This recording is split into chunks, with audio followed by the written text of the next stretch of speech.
কম বেশি চুল পড়ার সমস্যায় কিন্তু আমরা সবাই ভুগে থাকি। ছেলে মেয়ে উভয়ের কিন্তু আমাদের চুল পড়ার সমস্যাটা দিন দিন বেড়েই চলেছে।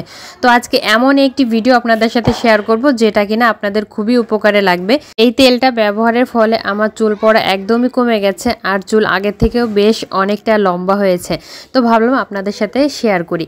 তো এই তেলটা বানানোর জন্য আমার কিছু উপকরণ লাগবে। এখানে আমি মেথি নিয়েছি 4 চামচের মতো মেথি, আগে থেকে ভিজিয়ে রেখেছিলাম 4 থেকে 5 ঘন্টার জন্য। কালো জিরা নিয়েছি, আর এভাবে মিডিয়াম সাইজের 4টা পেঁয়াজ এরকম কুচি করে নিয়েছি।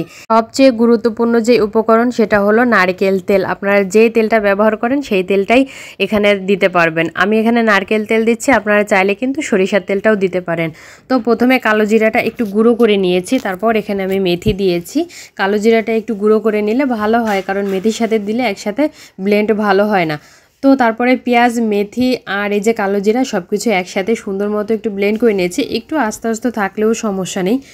একটা কড়াই গরম করে তেল দিয়ে দিলাম। তেলের উপরে সেই যে মশলাগুলো আমি ব্লেন্ড করে রেখেছিলাম সেই মশলাগুলো সবটুকু দিয়ে ভালো করে এভাবে একটু মিশিয়ে দিতে হবে তেলের সাথে। এই পর্যায়ে কিন্তু চুলার আঁচটা একদম মিডিয়ামে রাখবেন। কোনো মতেই চুলার আঁচটা হাই করবেন না, তাহলে কিন্তু মশলাগুলো খুব দ্রুত পুড়ে যাবে আর তেলটা তৈরি হবে না। তো আমার 20 মিনিট সময় লেগেছে এই মশলাগুলোকে একটু লালচে ভাব নিয়ে আসতে। আমি কিন্তু মিডিয়াম হিটে এটাকে রান্না করেছি। আর মশলাগুলোর অবস্থা দেখুন, এরকম একটু লালচে লালচে হয়ে গেছে। ঠিক এই পর্যায়ে চুলাটা অফ করে দিব। আর এই তেলের ভিতরে কিন্তু আরও একটু এই মশলাগুলো পুড়ে যাবে চুলাটা অফ করার পরে, কারণ যেহেতু তেলটা গরম আছে। তেলটা ঠান্ডা হওয়ার পরে আমি এভাবে ছেঁকে নিয়েছি। আর এই যে উপরে যে অংশটুকু দেখেছিলেন ওগুলো কিন্তু একদম কালো হয়ে গেছে। এই তেলটা একটা কাচের বয়মে রেখে কিন্তু আপনারা ব্যবহার করতে পারবেন। আর ব্যবহারের একটা নিয়ম আছে, এই তেলটা মাথায় ব্যবহার করার পরে আপনারা 1 থেকে 2 ঘন্টা রেখে শ্যাম্পু করে ফেলতে হবে, অথবা রাতে ব্যবহার করে সকালে শ্যাম্পু করতে পারবেন। এভাবে যদি 1 মাস ব্যবহার করতে পারেন তাহলে অবশ্যই একটা ভালো ফলাফল পাবেন। আর হ্যাঁ, এই তেলটা কিন্তু ছেলে মেয়ে ছোট বড় সবাই ব্যবহার করতে পারবে।